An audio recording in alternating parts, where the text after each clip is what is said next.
Hi there, Thomas Michaud here. Thanks for joining me on my Sunday update. I mentioned to you last week that I've undertaken an experiment, my own self-improvement experiment, and I wanted to give you an update on that because I realized throughout the week that I have some insights from that I think will help you with your own guitar playing progress. Now, just to give you a quick recap, what I've done is set myself a 10-week program, a 10-week goal, so to speak, to improve my picado. That's the melody playing with my two fingers on the right hand. It's a common technique among flamenco guitar players. I've never been particularly fast with that, and I decided both I wanted to undertake an improvement program because I want to improve, but I also want to be in the thick of the learning process with you.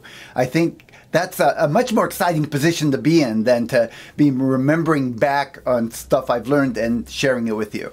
So I am in the thick of it, and it's been an exciting adventure. To make this experiment more interesting, I set a goal to double my speed. I know that sounds ambitious, and in reality, what I'm really after is completing the program with integrity, really giving it my best shot, and then seeing whatever improvement I get. I'd be perfectly happy just improving my speed and hopefully significantly improving my speed.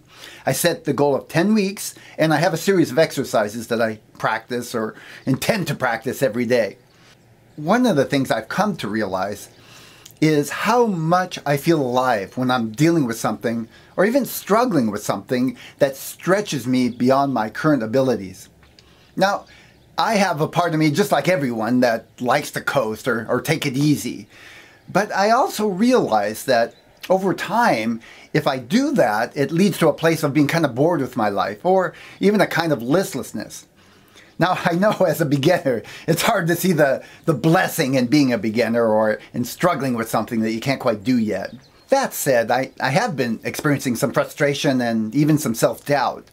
My initial progress was impressive, and I made a lot of progress right out of the gate. But after a week or so, it began to plateau. And then, even this last week, it seems I went backwards. I had a hard time getting back to where I was the week before. Also, I began experiencing some roadblocks. Not a surprise, but it is frustrating, even for me. I thought I'd share some of those roadblocks with you, both as a way of hoping to inspire you of how I've worked through them, but also I might give you some practical ideas to help with some of the roadblocks you encounter in your progress. The first one I encountered was when I really started putting attention on these two fingers and working on it daily, I began to break my nails every now and then. In the past, when I broke a nail, I'd pretty much just stop playing with my fingers and go to a pick for a while, and then come back to my fingers when the nail grew out. But if I'm going to make this a 10-week program, I can't do that. I found that I can go to a nail polish, and with a little experimenting, I've had the woman in the nail polish put some resin, it's a powder resin and a liquid that she puts on my finger and can make my nail strong enough to play and practice. I do end up having to do it about every 10 days, but for me it's worth it, at least for this 10-week program. Now, another roadblock I've encountered is time, and I'm sure a lot of people can relate to that. I'm finding it difficult to make time, the amount of time I've committed to working on this particular technique. Now, it seems like I find even more things to do when I actually make a commitment to do this 10-week program. One of the ways I've found that really works for me is on Sunday night, I sort of recommit to what I'm going to do during the week, and I actually schedule into my calendar some specific times to practice. Now, it doesn't always work exactly the way I schedule it, but it works a lot better for me if I actually block out some times to practice than just wait for the day and try to wing it as I go along.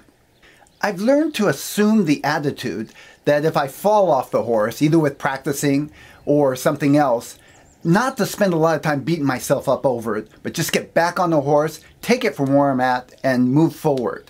Now, I know that's easier said than done, but it's like anything else, you keep working at it and make progress a little at a time.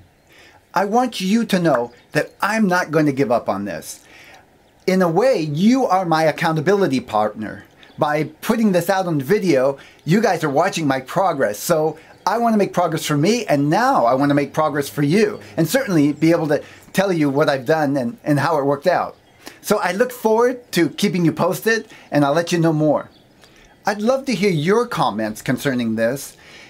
What I really want to hear is roadblocks that you've worked through and how you've worked through them. There's a time and a place to list out the things that aren't working for you, but not this time.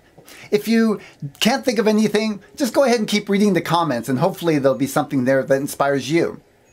Also, I'm going to list out a few of my other roadblocks and how I've dealt with them, hopefully for your inspiration and maybe even give you some ideas. Thanks for joining me today. See you next week.